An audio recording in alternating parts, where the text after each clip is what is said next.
بسم اللہ الرحمن الرحیم۔ السلام علیکم دوستو، دنیا بھر کی خبروں میں آج آپ سنیں گے، لیکن اس سے پہلے اگر ہو سکے تو لائک اور سبسکرائب کا بٹن ضرور دبا لیں۔ شکریہ۔ انڈیا میں تفتیش کاروں نے اس شخص کی شناخت ظاہر کر دی ہے جس کے بارے میں ان کا دعویٰ تھا کہ وہ گزشتہ پیر کو دہلی کے تاریخی لال قلعہ کے قریب دھماکے سے پھٹنے والی گاڑی چلا رہا تھا۔ انڈیا کی نیشنل انویسٹیگیشن ایجنسی NIA نے عمر نبی نامی شخص کو گاڑی میں سوار مبینہ خودکش بمبار قرار دیا ہے۔ اس واقعے میں 10 افراد مارے گئے تھے اور 32 زخمی ہوئے تھے۔ تفتیش کاروں کا کہنا ہے کہ انڈیا کے زیر انتظام کشمیر کے رہائشی عمر دہلی کے مضافاتی علاقے فرید آباد میں واقع الفلاح یونیورسٹی کے جنرل میڈیسن ڈپارٹمنٹ میں اسسٹنٹ پروفیسر کے طور پر کام کر رہا تھا۔ دوستو، خبر کی ابھی میں نے چند سطریں ہی آپ کو سنائی ہیں، اس میں سے بے شمار سوالات اٹھتے ہیں، لیکن آپ کی طرف سے کہا جاتا ہے کہ اپنی آپ تشریح نہ کیا کریں، بس خبر سنایا کریں۔ چلیں آگے بڑھتے ہیں۔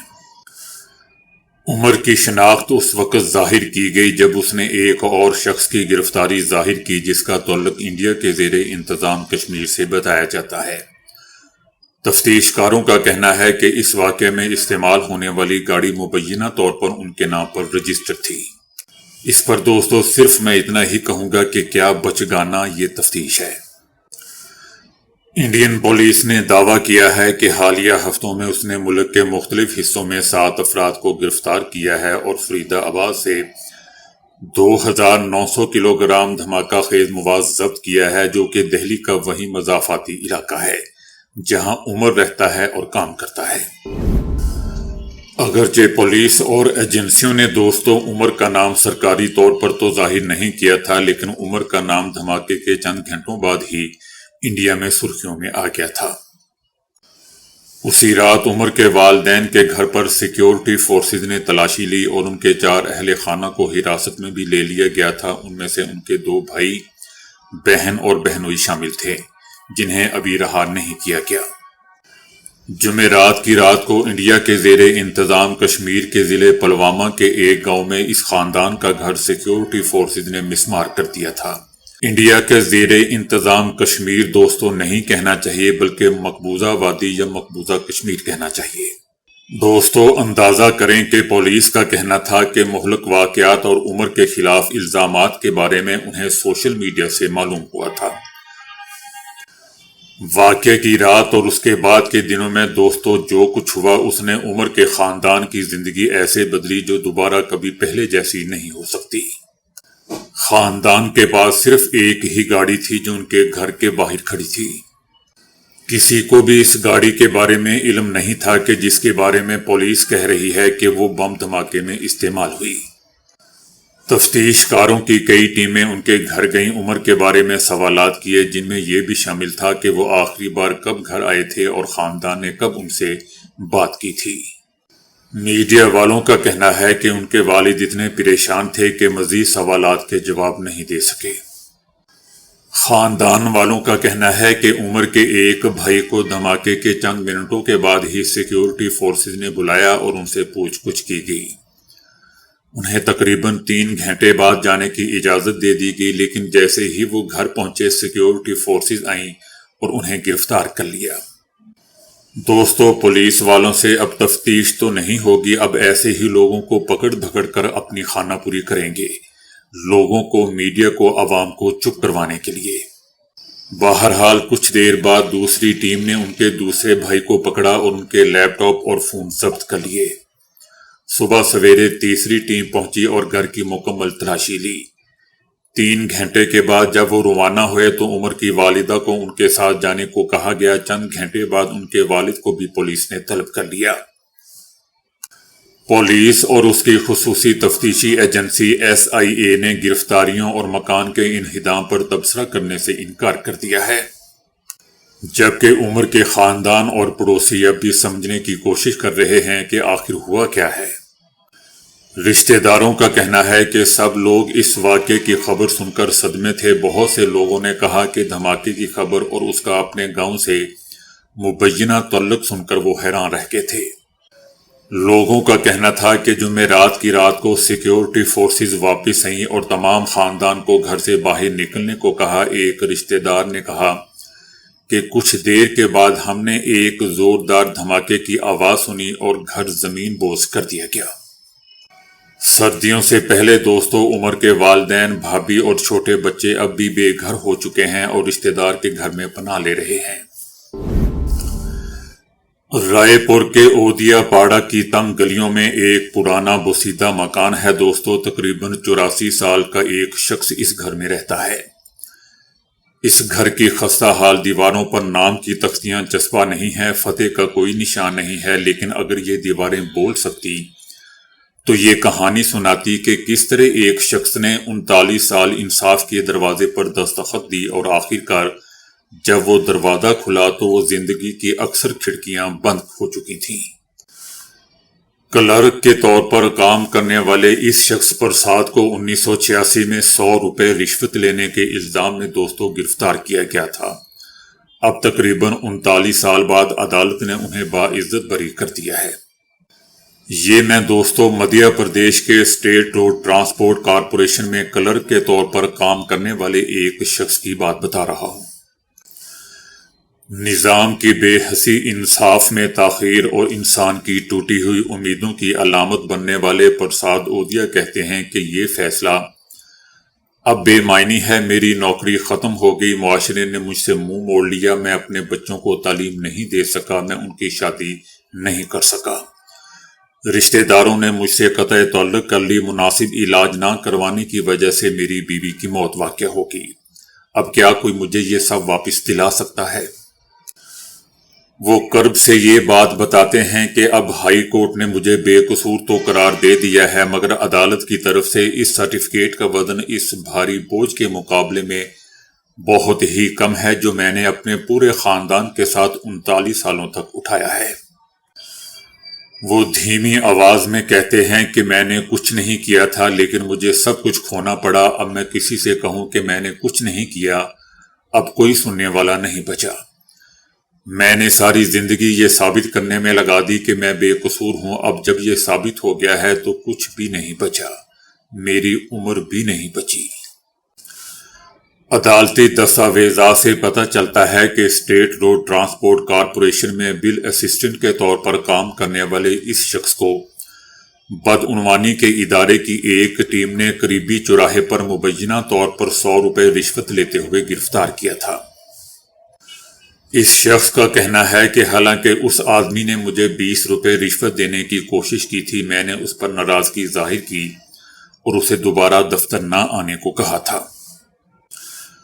پرساد اودیا کا کہنا ہے کہ اس شخص کو یہ بات پسند نہیں آئی، اس نے پولیس اہلکار کے والد سے پتہ نہیں کیا کچھ کہا۔ واقعے کے تیسرے دن جب میں دفتر سے نکل رہا تھا تو ملازم میرے پیچھے آیا اور میری جیب میں کچھ ڈال دیا۔ پرساد اودیا کہتے ہیں کہ اس سے پہلے کہ میں سوچ پاتا کہ کیا ہوا ہے، سادہ کپڑوں میں ملبوس پولیس والوں نے مجھے پکڑ لیا اور کہا کہ ہم چوکس لوگ ہیں اور ہم آپ کو 100 روپے رشوت لیتے ہوئے گرفتار کر رہے ہیں۔ اس واقعے کے بعد جب عدالت میں چارج شیٹ پیش کی گئی تو 1988 میں انہیں معطل کر دیا گیا۔ وہ 1988 سے 1994 تک معطل رہے۔ اس کی ترقیاں روک دی گئیں، تنخواہ میں اضافہ روک دیا گیا، ایک ایک کر کے چاروں بچوں کی پڑھائی میں خلل پڑا۔ ان کا چھوٹا بیٹا نیرج جو اس وقت صرف 13 سال کا تھا، اب اس کی عمر 52 سال ہو چکی ہے۔ اپنی آنکھوں کے کونوں کو پونجتے ہوئے نیرج کا کہنا تھا کہ مجھے تب رشوت کا مطلب بھی نہیں معلوم تھا، لوگ کہتے ہیں کہ یہ رشوت لینے کا بیٹا ہے۔ بچے مجھے چھیڑتے تھے کہ میں اسکول میں دوست نہیں بنا سکتا تھا، محلے کے دروازے بند تھے، رشتہ داروں نے تعلق توڑ لیا، فیس ادا نہ کرنے کی وجہ سے مجھے کئی بار اسکول سے نکال دیا جاتا تھا۔ پرساد کی بیوی اندو اودیا یہ سارا بوجھ اٹھایا، مگر رفتہ رفتہ وہ بھی اس معاشرتی عذاب کا شکار ہوگی اور 24 دن سرکاری ہاسپٹل میں رہنے کے بعد ایک دن وفات پا گئی۔ وہ اپنے پیچھے دوستوں صرف ایک ٹوٹا ہوا خاندان چھوڑ گئی۔ پرساد کہتے ہیں کہ میری بیوی کی موت محض پریشانی کی وجہ سے ہوئی، وہ میری رشوت خوری کے الزامات اور معطلی کی وجہ سے کافی عرصے سے افسردہ تھی اور اس غم نے اسے توڑ دیا۔ میرے پاس اس کا مناسب علاج کروانے کے لیے پیسے بھی نہیں تھے۔ مجھے یاد ہے کہ جس دن اس کی موت ہوئی میرے پاس آخری رسومات کے لیے بھی پیسے نہیں تھے۔ ایک دوست نے مجھے 3000 روپے دیے۔ پرساد کا کہنا ہے کہ اب وہ چاہتے ہیں کہ حکومت کم از کم انہیں ان کی پینشن اور واجبات ادا کرے۔ انہیں کوئی انصاف نہیں چاہیے، بس یہ راحت کہ جن ہاتھوں نے ساری زندگی اتنی محنت کی ہے وہ اب بھیک مانگنے کے لیے نہ اٹھ سکیں۔ حماس نے غزہ کے لیے اقوام متحدہ کی سلامتی کونسل میں منظور کردہ قرارداد اور اس کے تحت بین الاقوامی فورس کی تعیناتی کے منصوبے کو دوستو مکمل طور پر مسترد کرتے ہوئے کہا ہے کہ یہ قرارداد فلسطینی عوام کے سیاسی اور انسانی مطالبات اور حقوق کو پورا نہیں کرتی۔ قرارداد غزہ پر ایک بین الاقوامی سرپرستی مسلط کرتی ہے جسے ہماری عوام اور تمام مزاحمتی دھڑے قبول نہیں کرتے۔ حماس کا کہنا ہے کہ بین الاقوامی فورس کو غزہ کے اندر کارروائیوں بالخصوص مزاحمتی دھڑوں کو غیر مسلح کرنے کا اختیار دینے کا مطلب یہ ہوگا کہ یہ فورس غیر جانبدار نہیں ہے بلکہ قابض اسرائیل کے حق میں فریق بن جائے گی۔ حماس کا کہنا ہے کہ اگر کوئی بین الاقوامی فورس قائم ہوتی ہے تو اسے صرف سرحدوں پر تعینات ہونا چاہیے، جنگ بندی کی نگرانی کرنی چاہیے اور مکمل طور پر اقوام متحدہ کے زیر نگرانی ہونا چاہیے۔ حماس کا کہنا ہے کہ ہم اسرائیل کے خلاف ہر طرح کی مزاحمت کو جائز سمجھتے ہیں جس کی ضمانت بین الاقوامی قوانین اور معاہدوں کے تحت دی گئی ہے، ہتھیار ڈالنے کو مسترد کرتے ہیں۔ حماس نے اپیل کی کہ وہ غزہ کے لیے ایسے فیصلے اپنائیں جو غزہ پر وحشیانہ نسل کش جنگ کے خاتمے، تعمیر نو اسرائیلی قبضے کے خاتمے اور فلسطینی عوام کو خود مختاری حاصل کرنے اور آزاد ریاست کے قیام کے لیے جو القدس کو اس کا دارالحکومت بنانے کے ذریعے انصاف فراہم کرے۔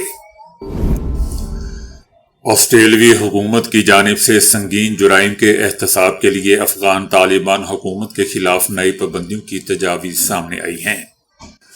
آسٹریلوی حکومت کا کہنا ہے کہ انسانی حقوق کی خلاف ورزیوں پر طالبان پر پابندیوں کے قوانین میں ترامیم زیر غور ہیں۔ نئے قوانین میں ترامیم سے افغانستان کے لیے مخصوص معیار متعارف کروائیں گے اور قوانین میں ترامیم کے ذریعے افغانستان پر سفری پابندیاں عائد کی جا سکیں گی۔ آسٹریلوی حکومت کا کہنا ہے کہ مجوزہ ترامیم انسانی حقوق کے مجرم طالبان کے احتساب کی جانب اہم قدم ہے۔ طالبان کی خواتین کے بنیادی حقوق پر قدغن جرم انسانیت اور صنفی ظلم و ستم کی صورت اختیار کر چکی ہے۔ ایران نے بھارتی شہریوں کے لیے ویزا فری انٹری بند کرنے کا اعلان کر دیا ہے۔ ایران نے بھارتی شہریوں کے لیے دی جا رہی one way visa free entry بند کرنے کا فیصلہ کیا ہے۔ بھارتی میڈیا کا کہنا ہے کہ ایران کی جانب سے یہ اقدام ایسے متعدد واقعات سامنے آنے کے بعد کیا گیا جن بھارتی شہریوں کو ملازمت کے جھوٹے وعدوں یا دوسرے ممالک تک آگے لے جانے کے لیے بہانے ایران بلایا جاتا اور ایران پہنچنے پر ان میں سے کئی افراد کو اغوا کر کے تاوان کا مطالبہ کیا جاتا۔ اب 22 نومبر سے عام بھارتی پاسپورٹ رکھنے والے تمام افراد کو ایران میں داخل ہونے یا وہاں سے گزر کر تیسرے ملک جانے کے لیے پہلے سے ویزا حاصل کرنا ہوگا۔